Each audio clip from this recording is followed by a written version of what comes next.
হামজা রাদিয়াল্লাহু আনহু উহুদের দিনে এমনভাবে যুদ্ধ করছিলেন যে তাকে যে হত্যা করেছে সেও বলেছে যে সে এমনভাবে যুদ্ধ করছিল মনে হচ্ছিল সে একজন উড়ন্ত বাজ পাখি।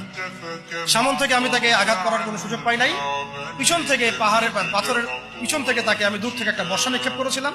এই বর্ষা গিয়ে তার নাভির নিচে গিয়ে লাগে, পিছন দিয়ে বের হয়ে যায়। কিন্তু এই অবস্থাতেও তিনি তরোয়াল নিয়ে আমার দিকে তেড়ে আসতেছিলেন আমাকে মারার জন্য, কিন্তু তিনি পেরে ওঠেন নাই, পড়ে গেছেন। তারপরে তার লাশকে চিরে ফেলা হয় এবং কলিজাটা বের করে দাঁত দিয়ে কামড়ে খাওয়ার চেষ্টা করা হয়েছে। হামজা রাদিয়াল্লাহু আনহু ছিলেন বদর যুদ্ধের সবচেয়ে শ্রেষ্ঠ সাহাবী, বীর সাহাবী, যার হাতে অনেক কাফের মারা গেছে। এই জন্য উতবা, শাইবা এদের পরিবারের পক্ষ থেকে একটা আক্রোশ ছিল যে যুদ্ধে জিতি আর না জিতি হামজাকে মারতে হবে। এই জন্য ওয়াহশী নামক একজন ব্যক্তিকে তারা হায়ার করেছিল। পরবর্তীতে সেই ওয়াহশী তিনিও ইসলাম কবুল করেছেন, আলহামদুলিল্লাহ।